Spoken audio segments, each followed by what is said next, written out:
नमस्कार मित्रों।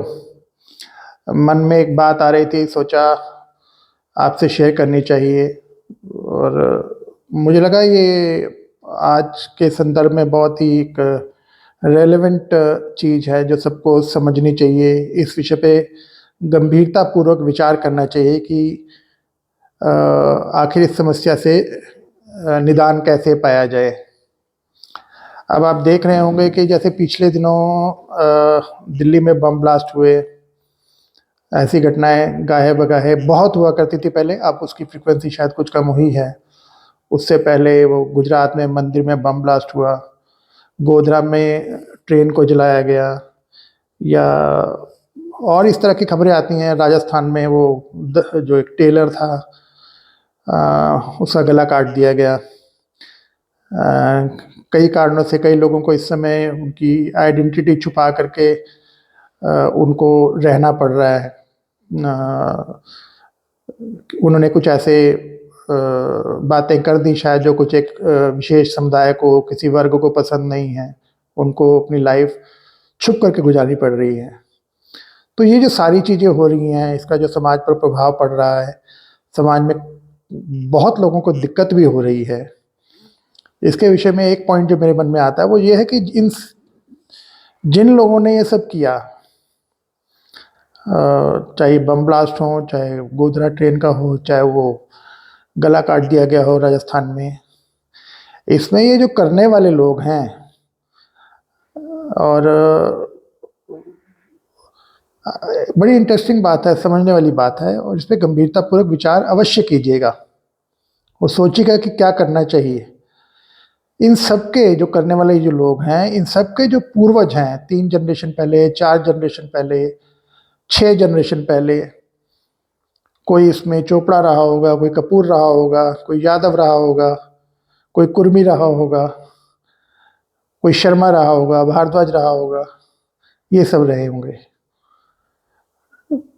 तो जब तक ये चोपड़ा थे, शर्मा थे, यादव थे, कुर्मी थे, ये जो उस समाज से थे, तो एक अलग तरह के संस्कार, अलग तरह की सोच समाज के संदर्भ में, देश के संदर्भ में, राष्ट्र के संदर्भ में रही होगी। और जिसे हम कहते हैं एकम सद्विप्रहा बहुधा वदन्ति, कि ईश्वर एक है और उसको मानने के तरीके, उसको जानने का प्रयास करने के तरीके अलग अलग हो सकते हैं। वो सारे रास्ते ईश्वर की ओर ले जाते हैं। ऐसे उन सब लोगों के विचार रहे होंगे। फिर ऐसा क्या हुआ कि डाउन द ईयर्स जब ये उन लोगों का मत परिवर्तन हो गया, जोर जबरदस्ती से, धोखाधड़ी से, तलवार की धार पर, या किसी भी कारण से, तो उसके बाद जो 4 जनरेशन बाद, 5 जनरेशन बाद जो आज की संतति इस समय जो है, वो इस तरह के काम में लगती है। बम बनाना, बम विस्फोट करना, लोगों को मारना, काटना, गला काट देना, ये सब। इसके पीछे कारण क्या है भाई? तो इसके पीछे जो मूल कारण है उसकी तलाश करने का प्रयास, ये वीडियो भी उसी दिशा में एक कदम है। सबको सोचना चाहिए कि आखिर ऐसा क्या है, क्या चीज़ इनके दिमागों में भरी जाती है और किस कारण से भरी जाती है। या कोई इनको इंडिविजुअल भड़काता है, या ये जो स्कूल ऑफ थॉट है इसके साथ ही कुछ ना कुछ समस्या है। कि ये जो सोच है कि माई वे और द हाईवे, इसके मूल में ये बात है।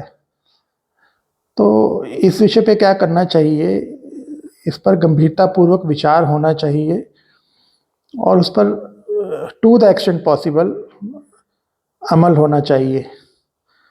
वरना जिस तरह से स्थिति बन रही है, अभी हमको लगता है सब सेफ है, सब ठीक है, लेकिन जिस तरह से परिस्थितियां डेवलप हो रही हैं, आप आगे पीछे दाएं बाएं अपने शहर में, अपने नगर में, अपनी गलियों में देखेंगे तो आप पाएंगे कि कुछ समय बाद आप शायद ठीक से रह लें, सिक्योर महसूस करें, सेफ महसूस करें, लेकिन आपकी आने वाली जनरेशन या उससे 3-4 जनरेशन बाद जो स्थिति यहाँ की होने वाली है, इस विषय पर गंभीरतापूर्वक विचार होना चाहिए। ऐसा ये विचार मेरे मन में आ रहा था। तो मतलब अब ये देखिए, एक मत परिवर्तन करने से, या जिसको गलत तरीके से हम कहते हैं धर्म परिवर्तन करने के कारण विचारों का किस तरह से बदलाव हो जाता है, संस्कार कहाँ से कहाँ पहुँच जाते हैं, इस विषय पर सोचना चाहिए और इस समस्या का हल करने का प्रयास होना चाहिए बुद्धिजीवी वर्ग द्वारा, पॉलिटिकल क्लास द्वारा, गवर्नमेंट द्वारा, और कोई एनजीओज़ वगैरह हैं, लोगों को एजुकेट करने की ज़रूरत है तो वो होना चाहिए। और एजुकेट करने के अलावा अपनी बात को ठीक से कहने का प्रयास करना, और ताकि वो दूसरे तक पहुँचे और उस पर वो भी गंभीरता से विचार करे, तो ऐसा कुछ होना चाहिए। बस यही बात मन में आ रही थी, मैं सोचा आपसे शेयर करता हूँ।